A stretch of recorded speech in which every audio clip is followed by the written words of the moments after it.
명예교수는 김영란법의 적용 대상이 아니다. 한국당 김병준 비대위원장이 강원랜드로부터 100만 원 넘는 골프 접대를 받았다. 이런 의혹에 대해서 한국당이 이렇게 해명을 했습니다. 하지만 김 위원장이 골프 접대를 받은 시점은 지난해 8월입니다. 이때는 명예교수가 아니라 정교수로 재직을 했던 것이 확인이 됐죠. 물론 김 위원장은 이렇게 많은 비용이 드는지는 몰랐다라고 해명을 하고 있습니다. 청취자 여러분 안녕하십니까. 아침부터 푹푹 찌는데 열받으실 소식을 전해서 죄송합니다만 이 얘기도 하나 더 해야겠네요. 한국당의 육선 김무성 의원은요. 딸이 시아버지 관련 회사에 유령 취업을 해서 월급을 받아온 사실이 드러났습니다. 그러니까 출근을 하지도 않은 채 이름만 올려놓고 받아간 급여가 5년 동안 4억 원에 이른다 라고 하죠. 물론 김무성 의원은 몰랐다고 말합니다. 한국당 오랜 진통 끝에 비대위 체제를 꾸리고 혁신을 다짐하는 시점에 이렇게 두 가지 의혹이 터져 나온 겁니다. 물론 당으로서는 왜 지금이냐, 이건 뭐 음모 아니냐 이런 얘기를 할지도 모르겠습니다만 당 쇄신과 보수 재건을 이야기하기 전에 반드시 털고 가야 할 문제일 겁니다. 김무성 딸. 자유한국당 김무성 의원의 딸이 취업을 안 했으면서 취업한 것처럼 꾸며서 5년 동안 4억 가까운 월급을 받았다는 의혹이 제기됐습니다. 회사 측은 재택근무했다는 해명을 내놓았는데요. 하지만 주변 증언에 따르면 김무성 의원 딸은 아기만 돌봤다고 하네요. 네, 육아도 노동이라 할 수 있겠습니다만 회사에서 월급 주어가며 하는 노동도 있나 봅니다. 자, 이번 주까지 청취율 조사 기간입니다. 더위 먹어서 자기 이름조차 까먹기 쉬운 때인데요. 자, 그러나 SBS 러브 FM 김용민의 정치쇼만 기억하시기 바라겠습니다. 내 이름은 까먹어도 김용민의 정치쇼 이것만 기억하시기 바랍니다. 정상근 기자, 아들 이름이 뭡니까? 김용민의 정치쇼. 아이고, 아들 이름을 잊어먹지 않았군요. 훌륭합니다. 네, 예, 그렇군요. 그렇습니다. 뭔가 계속 마법에 빠져드는 기분이었어요. 오프닝부터. 자, SBS 러브 FM도 기억하셔야 됩니다. 네. SBS 러브 FM 김용민의 정치쇼. 네, 차태주님, SBS 러브 FM 김용민의 정치쇼 외치고 복권 샀어요. 김용민의 기운을 받아서 1등 가자라고 하셨고요.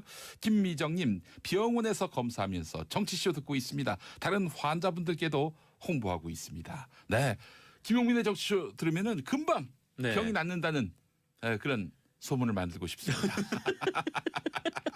여기서부터 시작이 되겠군요. 예, 그렇습니다. 네. 예. 자, 빨리 회복하실 수 있습니다. 네. 김용민의 정치쇼는 듣는 약입니다. 예. 자, 그나저나 김용민의 정치쇼를 광주광역시에서도 들었으면 좋겠다고 고릴라로 의견 주시는 분들 많이 계십니다. 네. 지금도 광주에서 듣고 있는 분들 많이 계시죠. 경기도 광주 말고 광주광역시, 네. 전라도. 예. 자, KBC 광주 방송이 SBS 러브 FM을 동시 방송하는 신규 FM 라디오 방송 허가를 방송통신위원회에 신청했습니다. 자, 광주 청취자 여러분, 방송통신위원회에 의견을 보내주시기 바랍니다. KBC 광주 방송 제2FM 방송 허가해 주세요. 이렇게 말이죠. 허가 추천이 나오면은 이제 광주에서도 SBS 러브 FM의 주요 프로그램을 FM 라디오로 들으실 수 있겠죠. 아, 데이터를 쓰지 않고도 그렇습니다. 들을 수가 있는 겁니까? 무료로 네. 예, 들을 수 있는 광주, 나주, 함평, 화순, 담양, 장성, 무안, 영암, 영광에서 함께하는 김용민의 정치쇼. 아유, 상상만 해도 네. 무등산 수박 같은, 나주 곰탕 같은, 함평 나비 같은, 담양 대나무 같은, 무안 소금 같은, 장성 고로쇠 같은, 영광 굴비 같은 방송. 네. 김용민의 정치쇼. 네, 그렇습니다. 여러분 기대하셔도 짧은 좋겠습니다. 시간에 어마어마하게 준비를 하셨군요. 방송통신위원회 홈페이지 가셔서 KBC 광주방송 제2FM 허가 바랍니다. 이렇게 의견 남겨주시면 감사하겠습니다. 네. 8월 5일까지입니다. 8월 5일까지요. 예, 네. 그렇습니다. 이렇게 또 많은 분들이 성원해 주시면은 금방 또 생기지 않겠어요? 그렇겠죠. 네. 그렇습니다. 예. 자, KBC 광주방송 러브 FM을 통해서도 제 김용민의 정치쇼가 전파되는 날을 꿈꿔봅니다. 예. 자, 돈돈 브리핑 시작하겠습니다. 네. 예. 네, 그 정부가 하반기 경제 성장률 전망을 낮추고 이 저소득층을 위한 재정 지출을 늘리기로 했습니다. 네. 이 정부는 어제 서울청사에서 관계장관 회의를 열었는데 이 하반기 경제 정책 방향과 저소득층 일자리 소득 지원 대책을 확정 발표했습니다. 네. 일단 경제 전망과 관련해서는 전망치를 모두 낮췄는데요. 올해는 원래 3% 성장을 예측을 했는데 이를 2.9%로 하향 조정했고요. 내년에는 그거보다 조금 낮은 2.8%로 전망을 했습니다. 예. 신규 취업자 수 목표라는 수치도 있는데 이 전년 대비 32만 명이 증가할 것이다 이렇게 예측을 했었지만 예, 예. 수정을 해서 18만 명이 증가할 것이다 이렇게 증가폭을 좀 낮췄습니다. 예, 예. 정부는 성장세가 둔화될 수 있고 고용이나 소득 분배 부진도 단기간 나아지진 않을 것이다 이렇게 예상을 했는데요. 뭐 경기가 더 얼어붙을 수 있다는 건데 이 정부는 그 대책으로 이 재정 지출을 늘려서 저소득층을 지원하는 방안을 내놨습니다. 뭐 소득 주도 성장의 큰 기조는 유지하는 것으로 해석이 되고 있고요. 예. 일단은 근로장려금, 이 근로장려금 확대가 가장 눈에 띄는데 예. 이 근로장려금이라는 것은 세금 환급 형태로 이렇게 지급이 되는 거거든요. 현금을 직접 지급하기보다는 세금을 덜 걷는 걸로. 네네. 세금을 다시 이제 돌려주는 걸로. 네. 그래서 저소득 가구에 지급이 되는 돈인데 이 환급 대상을 2배로 늘리고 지급 총액도 3배 정도 늘리기로 했습니다. 이 기준이 환급 대상이 늘어나면 이제 맞벌이가 그러니까 부부가 같이 벌어서 한 달에 300만 원 정도를 버는 분들도 환급을 받을 수가 있습니다. 예. 그래서 총 334만 가구에 3조 8천억 원 정도가 지원이 되고요. 이 승용차 개별 소비세도 인하가 됩니다. 뭐 오늘 출고되는 차부터 세금이 낮아져서 이 차를 구입할 때 네. 비용이 좀 낮아질 것으로 예상이 되고요. 예. 아울러 기획재정부는 이번 최저임금 논란과 관련해서 뭐 자영업자, 소상공인 지원 대책도 발표를 했는데요. 이 소상공인 전용 결제 시스템을 도입을 해서 이 카드 수수료율을 낮추는 방식인데, 근데 이것은 뭐 의무적으로 하는 건 아니고 국민분들께서 많이 써주셔야 효과를 볼 수 있는 네. 그런 프로그램입니다. 예, 예. 이게 어떻게 만들어질지는 아직 모르겠는데 일단 어플리케이션 형태로 만들어져서 그거를 설치를 하고 네. 결제를 하면 이 소상공인들의 카드 수수료가 좀 낮아지는 그런 형태가 될 것으로 보입니다. 땡땡페이 뭐 많이 이용해 보시지 않습니까? 네네. 이 예. 땡땡페이가 굉장히 많은데 이제 그런 형태의 하나를 이제 만들겠다라는 것이죠. 네, 정부가 나서서 만들겠다. 그렇게 해서 수수료 없는 수수료 제로의 그런 이 거래가 이루어질 수 있도록 하겠다. 네, 예. 뭐 제로까지는 아니지만 뭐 0%대 초반대니까. 김태년 더불어민주당 정책위 의장은 네. 0%라고 했어요. 네. 예. 근데 뭐 어제 나온 발표 결과를 보면은 이게 0%는 아니더라고요. 완전히 0%는 아니고. 네. 근데 다만 그러니까 연 3억 원 매출의 이상 되시는 분들은 그 카드 수수료 말씀하시는 거죠? 아, 네네. 카드 수수료. 예, 예. 땡땡페이를 말하는 겁니다. 아, 저희는. 네네네. 예. 자, 그래서 여간 카드 수수료를 많이 낮추는 방향으로 정부가 정책 방향을 잡았고 여당은 땡땡페이를 보다 많이 활성화시켜 가지고 그렇게 해서 이제 수수료 부담을 최소화하도록 하겠다. 네네. 제로에 가깝게 하겠다. 또 이런 방향을 세워 놓았네요. 그렇습니다. 예. 자, 이런 정부의 향후 정책 방향. 이와 관련해서 신문들 사설 제목이 아주 판이합니다. 네. 조선일보 같은 경우 정부의 경제 실험 파산, 세금으로 메꾸고 책임은 떠넘긴다 이렇게 비판을 했고요. 한겨레 같은 경우에 과감한 재정 집행으로 경기 부진을 극복해야 한다. 네. 조선일보는 그렇게 하면 안 된다. 한겨레는 그렇게 해야 한다. 한겨레 경향신문은 좀 더 재정 지출을 늘려야 한다. 예. 그래야 이제 소득이 뭐 분배가 이제 다 그 공평하게 될 수 있으니까 네. 뭐 그런 식인데 이 사실 뭐 조선일보 등이 이제 주장을 하는 뭐 세금을 낭비를 한다라는 얘기가 사실 이 세금을 재정을 투입하는 게 다 저소득층 쪽으로 가는 거 아니겠습니까? 예. 근데 여기가 아니면은 어디에 써야 되는 건지 그게 잘 납득이 잘 안 되더라고요. 네. 네. 그래요. 하여간 참 뭐라도 하여튼 정부가 나서서 일을 벌이고 있는 형국인데 그게 결과가 어떻게 나올지 또 한번 지켜보도록 하겠습니다. 네. 그 결과에 대해서 뭐 책임을 또 져야 되겠죠. 네. 정부가. 예. 국민들께서 이제 표로 책임을 지울 겁니다. 네, 알겠습니다. 자, 다음 소식은요. 네, 양승태 대법원 관련 논란을 둘러싼 이 단독 보도가 몇 가지 있는데요. 예. 일단 당시 법원행정처 기획조정실장이던 임종원 씨가 이 청와대에 7번이나 출입했다라고 이 JTBC가 보도했습니다. 네. 이 상권 분립 때문에 이 어떤 공식 행사가 아니면 이 대법원들도 청와대에는 잘 가지 않는다라고 해요. 네. 그래서 대체 법원행정처 기획조정실장이 거기에 뭐하러 갔는가 이런 의아함을 좀 자아내고 있는데 JTBC에 따르면 임종원 실장은 청와대에 출입을 했고 그때마다 이 법원과 관련된 무슨 일들이 벌어졌다라고 합니다. 예. 일단 처음으로 들어갔던 때가 2013년 10월 말 그리고 11월 초였는데요. 이때가 어떤 일이 있었냐면 이 박근혜 정부의 비판적인 인물들이 국민참여재판에서 잇따라 무죄 선고를 받았을 때, 그러니까 김어준 총수와 주진우 기자가 네. 이 오촌 살인 사건 재판 당시에 네. 그 1심에서 국민참여 재판이 열리지 않았습니까? 예, 예. 여기서 무죄가 선고가 됐었거든요. 그렇죠. 그래서 그때 언론하고 이제 새누리당에서 이 국민참여 재판에 대해서 좀 십자포화를 퍼부을 때, 조선일보도 그랬어요 그때. 네네. 예, 예. 그렇게 그 십자포화를 날리던 때 이 예. 임종원 당시 실장이 청와대에 들어갔다라는 겁니다. 예. 그리고 이후에 이 임종원 당시 실장은 2014년 1월에 청와대를 찾았다가 이 세월호 참사 이후인 2014년 5월에 다시 방문을 했고요. 예. 이때 2014년 5월이 그 세월호 선장 등의 이 재판부 구성에 대해서 법원행정처가 문건을 작성한 것으로 드러난 시기였습니다. 네. 예. 그리고 2014년 8월에도 청와대를 방문했는데 이때는 댓글 공작 혐의를 받는 원세훈 전 국정원장의 1심 선고를 앞둔 시점이었고요. 2015년 1월에 이어서 2015년 7월에도 청와대를 방문했는데 이 7월은 그 양승태 전 대법원장과 박근혜 전 대통령의 독대를 일주일쯤 앞둔 때였다라고 합니다. 예, 예, 예. 이 또 하나의 단독 보도는 한국일보 기사인데요. 네.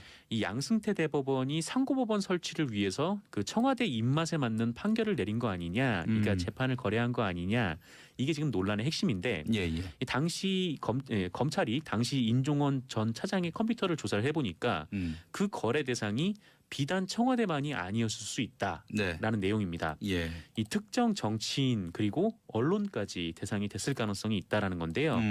이 정치인들의 경우에는 이 그들의 이제 지위 박탈 여부와 밀접하게 연결돼 있는 뭐 정치자금법이나 공직선거법 위반 사건, 그리고 언론사 같은 경우에는 각종 보도들로 인한 명예훼손 등으로 고소 고발 당한 사건, 이런 것들이 별도로 문건으로 정리가 돼 있었다. 이거를 이제 검찰이 확인했다는 거죠. 가만히 있자. 그러니까 2013년 10월 말에 네. 박지만 씨 오촌 살인 사건, 그러니까 박근혜 대통령 오촌 살인 사건과 관련해서 네네. 김어준, 주진우 두 사람이 이제 재판을 받았는데 그때 무죄가 나왔어요. 국민참여재판. 그 결과에 상당히 여권에서는 불만이 많았고 이 무렵에 임종원 차장이 청와대에 들어갔다는 얘기죠? 네, 청와대에 들어갔다는 겁니다. 아, 그렇군요. 그리고 나서 김어준, 주진우 재판 2심 재판장이 누가 됐냐면요. 네. 정영식 판사가 됐었어요. 네네. 정영식 판사. 그 아시죠? 이재용 부회장 네, 풀어준. 부회장. 네. 풀어준 그 양반이었어요. 아, 그렇군요. 그래서 제 원래 기억에는 담당하시던 게 아니라 바뀐 건가요? 아니요. 처음에는 처음에. 정영식 판사였어요. 아, 네네. 그래가지고 그때 이제 한명숙 전 총리하고 잠깐 만날 일이 있었는데 네.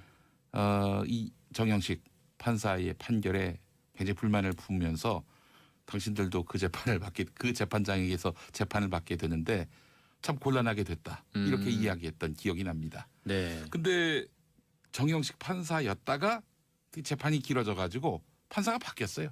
아, 네, 그랬군요. 그래서 정영식 판사가 김어준, 주진우 2심 재판 판결을 하지 않게 됐습니다. 2심에서도 무죄가 났었죠. 그렇죠. 2심에서도 이제 무죄가 판결됐었죠. 네, 바뀐 네. 판사에 의해서. 그랬군요. 정영식 판사가 왜 거기 재판장으로 결정됐는지 저희는 뭐 알 길이 없습니다. 뭐 컴퓨터 추첨을 통해서 했는지는 모르겠습니다만은. 그래서 아니 이분이 어떻게 또 갑자기 공교롭게도 우연찮게도 김어준, 주진우 씨 재판을 맡게 됐는지 뭐 저희는 알 수 없습니다만은 하여튼 임종원 차장이 청와대 들어간 뒤에 이제 2심이 있었던 거고요. 이 정영식 부장판사님은 주요한 사건들을 엄청나게 많이 맡으시는 네, 그런 모양입니다. 네, 알겠습니다. 자, 다음. 퍼센트는 아니고, 네. 다만 그러니까 연 3억 원 매출의 이상 되시는 분들은 그 카드 수수료 말씀하시는 거죠? 아, 네네, 카드 수수료. 땡땡페이를 말하는 겁니다. 아, 네네네. 예. 자, 그래서 여간 카드 수수료를 많이 낮추는 방향으로 정부가 정책 방향을 잡았고 여당은 땡땡페이를 보다 많이 활성화시켜가지고 그렇게 해서 이제 수수료 부담을 최소화하도록 하겠다. 네네. 제로에 가깝게 하겠다. 또 이런 방향을 세워놓았네요. 그렇습니다. 예. 자, 이런 정부의 향후 정책 방향 이와 관련해서 신문들 사설 제목이 아주 판이합니다. 네. 조선일보 같은 경우 정부의 경제 실험 파산 세금으로 메꾸고 책임은 떠넘긴다 이렇게 비판을 했고요. 한겨레 같은 경우에 과감한 재정 집행으로 경기 부진을 극복해야 한다. 네.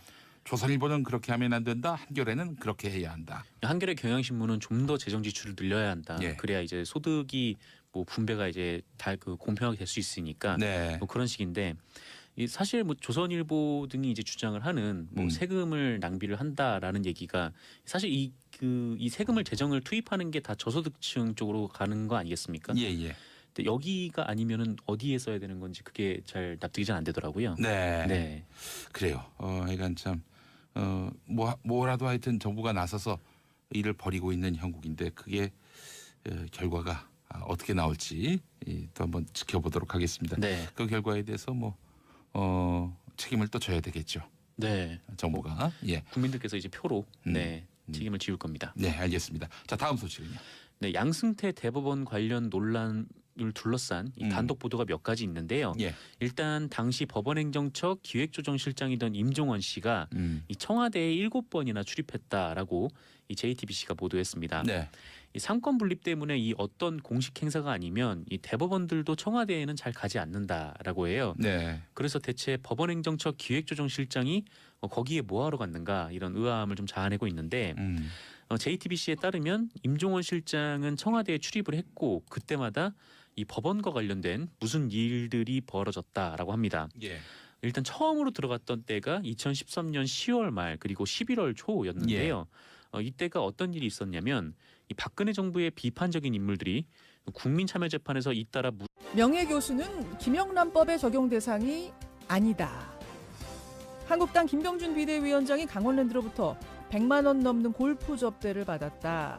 이런 의혹에 대해서 한국당이 이렇게 해명을 했습니다. 하지만 김 위원장이 골프 접대를 받은 시점은 지난해 8월입니다. 이때는 명예교수가 아니라 정교수로 재직을 했던 것이 확인이 됐죠. 물론 김 위원장은 이렇게 많은 비용이 드는지는 몰랐다라고 해명을 하고 있습니다. 청취자 여러분 안녕하십니까.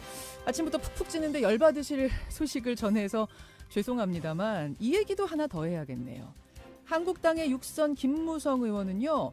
딸이 시아버지 관련 회사에 유령 취업을 해서 월급을 받아온 사실이 드러났습니다. 그러니까 출근을 하지도 않은 채 이름만 올려놓고 받아간 급여가 5년 동안 4억 원에 이른다라고 하죠. 물론 김무성 의원은 몰랐다고 말합니다. 한국당 오랜 진통 끝에 비대위 체제를 꾸리고 혁신을 다짐하는 시점에 이렇게 두 가지 의혹이 터져 나온 겁니다. 물론 당으로서는 왜 지금이냐, 이건 뭐 음모 아니냐 이런 얘기를 할지도 모르겠습니다만 당 쇄신과 보수 재건을 이야기하기 전에 반드시 털고 가야 할 문제일 겁니다. 김무성 딸. 자유한국당 김무성 의원의 딸이 취업을 안 했으면서 취업한 것처럼 꾸며서 5년 동안 4억 가까운 월급을 받았다는 의혹이 제기됐습니다. 회사 측은 재택근무했다는 해명을 내놓았는데요. 하지만 주변 증언에 따르면 김무성 의원 딸은 아기만 돌봤다고 하네요. 네, 육아도 노동이라 할 수 있겠습니다만 회사에서 월급 주어가며 하는 노동도 있나 봅니다. 자, 이번 주까지 청취율 조사 기간입니다. 더위 먹어서 자기 이름조차 까먹기 쉬운 때인데요. 자, 그러나 SBS 러브 FM 김용민의 정치쇼만 기억하시기 바라겠습니다. 내 이름은 까먹어도 김용민의 정치쇼 이것만 기억하시기 바랍니다. 정상근 기자, 아들 이름이 뭡니까? 김용민의 정치쇼. 아이고, 아들 이름을 잊어먹지 않았군요. 훌륭합니다. 예, 그렇군요. 그렇습니다. 뭔가 계속 마법에 빠져드는 기분이었습니다.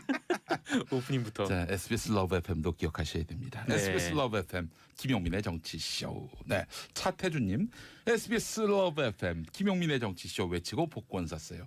김용민의 기운을 받아서 1등 가자라고 하셨고요. 김미정님, 병원에서 검사하면서 정치쇼 듣고 있습니다. 다른 환자분들 무죄 선고를 받았을 때 그러니까 김어준 총수와 주진우 기자가 네. 이 오촌 살인 사건 재판 당시에 네. 그 1심에서 국민참여 재판이 열리지 않았습니까? 예, 예. 여기서 무죄가 선고가 됐었거든요. 그렇죠.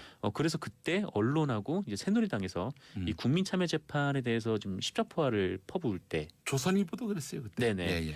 그렇게 그 십자포화를 날리던 때 이 예. 임종원 당시 실장이 청와대에 들어갔다라는 겁니다. 예. 그리고 이후에 이 임종원 당시 실장은 2014년 1월에 청와대를 찾았다가 이 세월호 참사 이후인 2014년 5월에 다시 방문을 했고요. 예. 이때 2014년 5월이 그 세월호 선장 등의 이 재판부 구성에 대해서 법원행정처가 문건을 작성한 것으로 드러난 시기였습니다. 네. 예. 그리고 2014년 8월에도 청와대를 방문했는데 이때는 댓글 공작 혐의를 받는 원세훈 전 국정원장의 1심 선고를 앞둔 시점이었고요. 2015년 1월에 이어서 2015년 7월에도 청와대를 방문했는데 이 7월은 그 양승태 전 대법원장과 박근혜 전 대통령의 독대를 일주일쯤 앞둔 때였다라고 합니다. 예, 예, 예. 이 또 하나의 단독 보도는 한국일보 기사인데요. 네. 이 양승태 대법원이 상고법원 설치를 위해서 그 청와대 입맛에 맞는 판결을 내린 거 아니냐, 그러니까 재판을 거래한 거 아니냐, 이게 지금 논란의 핵심인데 예, 예. 이 당시 검찰이 당시 인종원 전 차장의 컴퓨터를 조사를 해보니까 그 거래 대상이 비단 청와대만이 아니었을 수 있다라는 네. 내용입니다. 예. 이 특정 정치인 그리고 언론까지 대상이 됐을 가능성이 있다라는 건데요. 이 정치인들의 경우에는 이 그들의 이제 지위박탈 여부와 밀접하게 연결돼 있는 뭐 정치자금법이나 공직선거법 위반 사건, 그리고 언론사 같은 경우에는 각종 보도들로 인한 명예훼손 등으로 고소 고발 당한 사건, 이런 것들이 별도로 문건으로 정리가 돼 있었다. 이거를 이제 검찰이 확인했다는 거죠. 가만히 있자. 그러니까 2013년 10월 말에 네. 박지만 씨 오촌 살인 사건, 그러니까 박근혜 대통령 오촌 살인 사건과 관련해서 네네. 김어준, 주진우 두 사람이 이제 재판을 받았는데 그때 무죄가 나왔어요. 국민참여 재판. 그 결과에 상당히 여권에서는 불만이 많았고 이 무렵에 임종원 차장이 청와대에 들어갔다는 얘기죠? 네, 청와대에 들어갔다는 겁니다. 아, 그렇군요. 그리고 나서 김어준, 주진우 재판 2심 재판장이 2.8%로 전망을 했습니다. 예. 신규 취업자 수 목표라는 수치도 있는데 이 전년 대비 32만 명이 증가할 것이다, 이렇게 예측을 했었지만 예. 수정을 해서 18만 명이 증가할 것이다, 이렇게 증가폭을 좀 낮췄습니다. 예. 정부는 성장세가 둔화될 수 있고 고용이나 소득 분배 부진도 단기간 나아지진 않을 것이다, 이렇게 예상을 했는데요. 뭐 경기가 더 얼어붙을 수 있다는 건데 이 정부는 그 대책으로 이 재정 지출을 늘려서 저소득층을 지원하는 방안을 내놨습니다. 뭐 소득 주도 성장의 큰 기조는 유지하는 것으로 해석이 되고 있고요. 예. 일단은 근로장려금, 이 근로장려금 확대가 가장 눈에 띄는데 예. 이 근로장려금이라는 것은 세금 환급 형태로 이렇게 지급이 되는 거거든요. 현금을 직접 지급하기보다는 세금을 덜 걷는 걸로. 네네. 세금을 다시 이제 돌려주는 걸로. 네. 그래서 저소득 가구에 지급이 되는 돈인데 이 환급 대상을 2배로 늘리고 지급 총액도 3배 정도 늘리기로 했습니다. 이 기준이 환급 대상이 늘어나면 이제 맞벌이가, 그러니까 부부가 같이 벌어서 한 달에 300만 원 정도를 버는 분들도 환급을 받을 수가 있습니다. 예. 그래서 총 334만 가구에 3조 8천억 원 정도가 지원이 되고요.